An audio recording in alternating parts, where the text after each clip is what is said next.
C'est qu'alors qu'on avait l'impression que les Ukrainiens reprenaient le dessus, depuis quelques jours, à la fois dans notre ville jumelée de Kharkiv, mais aussi à Kiev ou dans des villes dans l'entourage de Kiev, donc au centre et au nord de l'Ukraine, les frappes sont nombreuses et les morts sont évidemment extrêmement nombreux.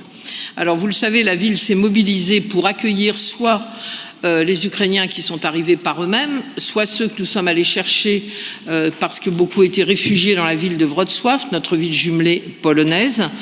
Juste quelques mots pour vous dire que nous avons accueilli, je veux dire ici à l'hôtel de ville ou à Fives, nous avons accueilli plus de 900 personnes qui sont venues, pas tous pour rester dans la métropole, mais en tout cas pour pouvoir avoir le minimum nécessaire et pour qu'on puisse préparer leurs documents administratifs. Toutes ces personnes ont eu la protection temporaire très rapidement car la ville a mis, monsieur le directeur général, des agents à disposition de la préfecture pour pouvoir traiter le nombre très important de ces personnes qui passaient par nous. Aujourd'hui, nous avons 72 ressortissants qui sont rentrés en Ukraine, qui sont repartis. En général, ce sont ceux qui sont dans l'ouest du pays, vers Lviv, donc normalement plus protégés, encore qu'aujourd'hui on se demande s'il y a vraiment des zones protégées. Et aujourd'hui, il y a encore 564 ressortissants ukrainiens qui sont logés dans des familles d'accueil, dont 327 sur l'île Lom et LM. Ces familles sont suivies à la fois par une structure que nous avons mis en place, parallèle à celle qui suit les familles afghanes.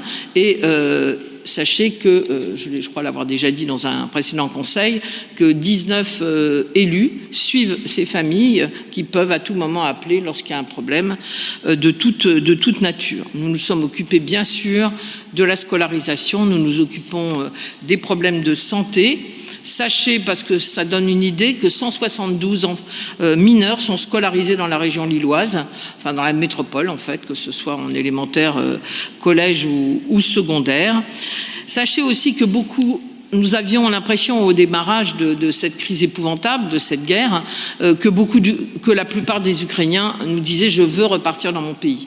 Aujourd'hui, les choses changent et si certains sont repartis, d'autres nous disent au contraire « non, je ne veux pas retourner », soit parce que ma ville est complètement détruite, soit parce que je suis craintif pour l'avenir de mes enfants.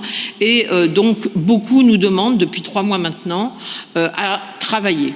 Alors, je voulais vous dire qu'on a déjà ramené, si je puis dire, 47 Ukrainiens au travail, qui aujourd'hui ont un emploi et sont rémunérés, principalement dans la restauration et la couture pour l'instant, mais l'île Avenir, c'est-à-dire notre mission locale et la Maison de l'Emploi, vont organiser plusieurs job dating, vont leur faire rencontrer des chefs d'entreprise dans des secteurs où ils ont des compétences et où ils cherchent des emplois. Il y aura 3 réunions sur la restauration, sur les métiers du bâtiment et sur les métiers de service de la maison.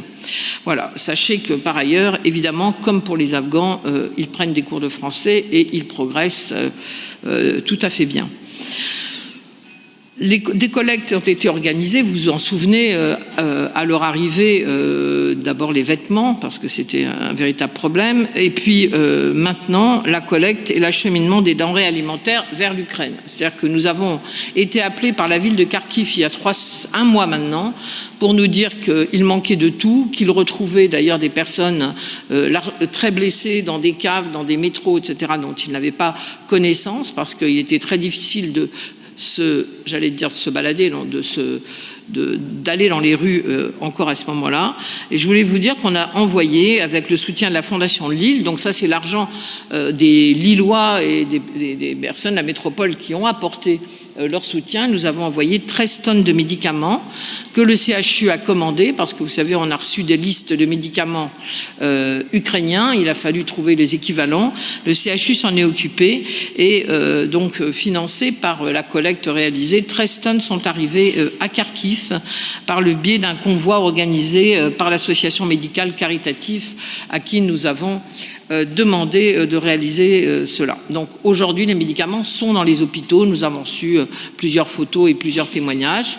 De la même manière, un camion rempli de denrées alimentaires sèches est parti à Kharkiv et est arrivé hier, où les distributions vont commencer.